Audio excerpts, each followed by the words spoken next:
partly broken, ma'am.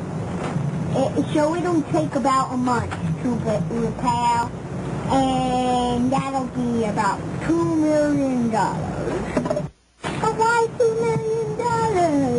Yeah. Well, it has a couple of problems, and you can drive it for about 1 more year, and it will be broken. Never can use it again. Ready? Okay, old man. Oh, my poor car. It was my favorite car. Now, don't cry. When you see that video, you may just be thinking, oh, it's a cute little girl pretending to be a mechanic. But what it really involves, I think, is professionalism and the idea of what it means to be in a profession. A car repair person may be a member of a profession. Clearly, there are some very well-established professions, such as accounting, medicine, law.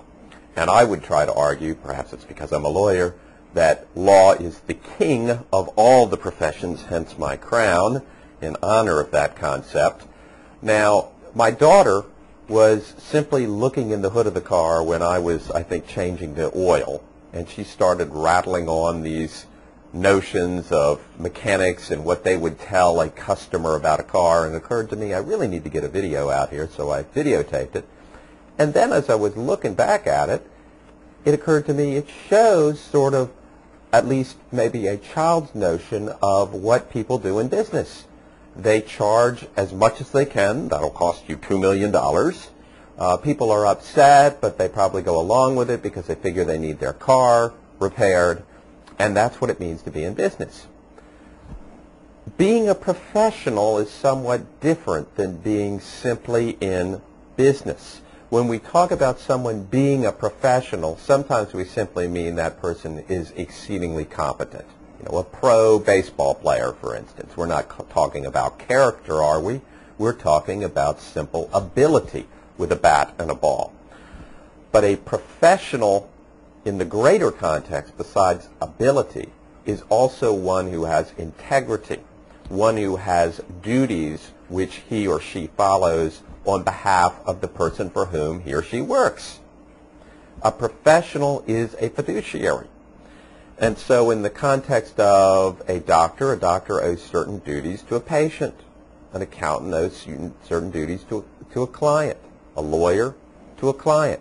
And what that means, of course, is when someone comes through the door, if you are truly a professional, your first instinct should not be simply to see dollar signs above that person's head.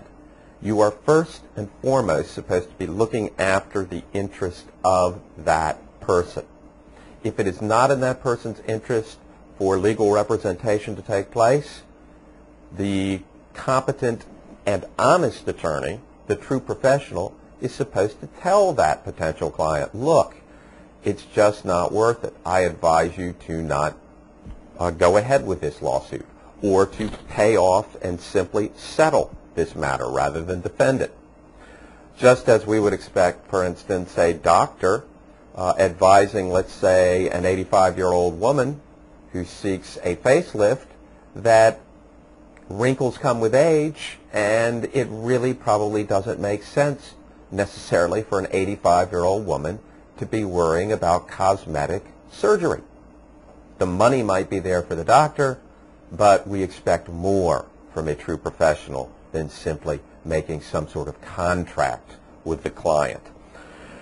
The whole question of professionalism entails an ongoing process. It is not simply admission to the profession where we have this process of checking someone's competence and integrity, but it goes throughout the professional life of members of the profession.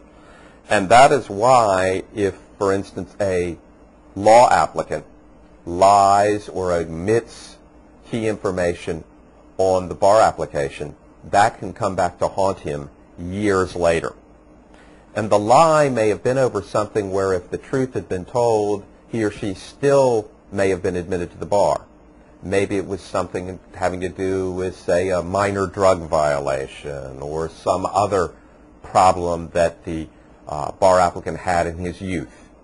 But by leaving it out of the application entirely, by not even mentioning it, or by lying about it overtly, that can always come back later to haunt the lawyer, because it's an ongoing process, and the notion is if you got in through subterfuge, perhaps you should now be kicked out.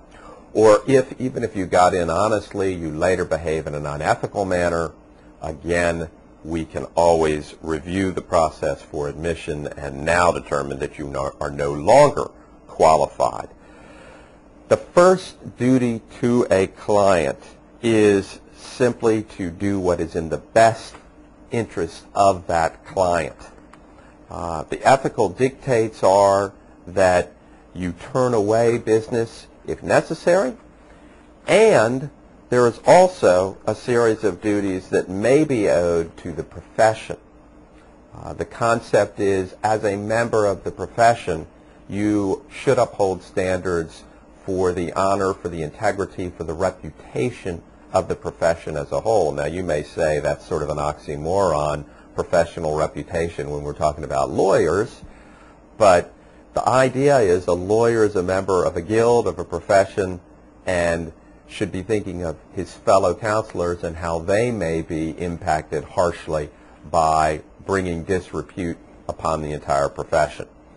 Lawyers also are officers of the court, and as officers of the court, they owe duty to society as a whole. So it's not just to the client, but first and foremost, even when it is to the client, the idea is you don't simply tell that client, oh, it's going to cost you $2 million, it's going to cost you that.